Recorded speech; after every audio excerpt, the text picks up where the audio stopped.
David Bowie, vampires, goblins, and magic are only a few of the things that my Aunt Danielle, or as I refer to her as Nana, has taught me about.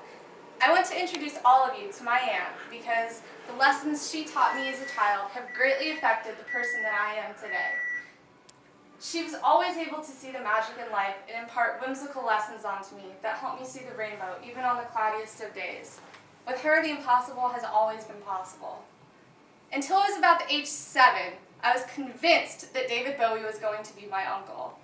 I only stopped believing this when she moved on to Lestat from Anne Rice's Interview with the Vampire.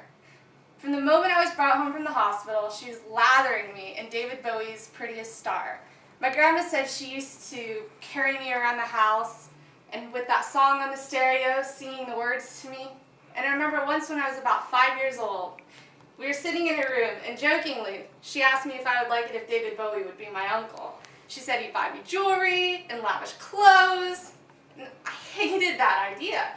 Immediately, she saw the expression on my face, and she changed her course and said, he'll buy you lots of teddy bears.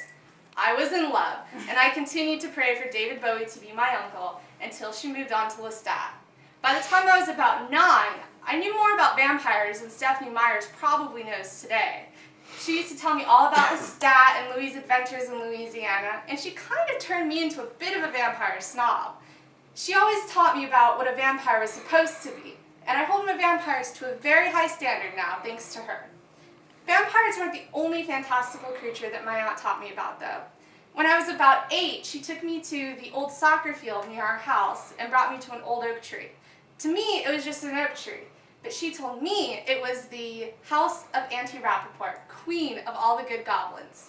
She told me that she and Rappaport had been friends for years, and Rappaport wanted me to be part of the goblin family. Before I could be part of the family, though, I had to learn the most important goblin role. There were good goblins and bad goblins. The good ones lived in the lightly colored oak trees, while the bad ones lived in the darkly colored oak trees and came out at twilight. To protect myself, I had to have a goblin protector. So we went to Toys R Us of all places, and insanely enough, they had a little pink and green goblin. I named him Twilight to protect me from the bad goblins, and then we had an initiation ceremony in front of the oak tree, and finalized the whole entire thing with hot cocoa and cookies. I have to say, in the course of my whole entire life, that has to be one of the most magical and wonderful days I've ever experienced. In 2000, the world was supposed to end thanks to the Y2K bug. Obviously it didn't, but in May, I felt it may as well have. I remember I was coming home from a camping trip, and I saw my dad pacing around outside. We were still in Washington at the time, and he had just received a call about my aunt. You see, as magical as my aunt still is, I cannot introduce her to you in person, because on the 27th of May in the year 2000, she unfortunately passed away. And even though she was only 33, I believe in my soul that she lived a more fulfilling and wonderful life than people who lived to be 3 times her age. I was 10 years old at the time and just grasping the finality of death. It took a long time to move on with my life because she'd been such a big part of it. But eventually I remembered the magic, and I knew she'd want me to be out there looking for it and not in my room crying. I wanted to introduce all of you to my Aunt Danielle because she's an important part of my life, and even though she's not a part of this physical earth, I feel her with me in everything I do. Her death tore our family apart, but it bonded us together more closely and tightly than ever.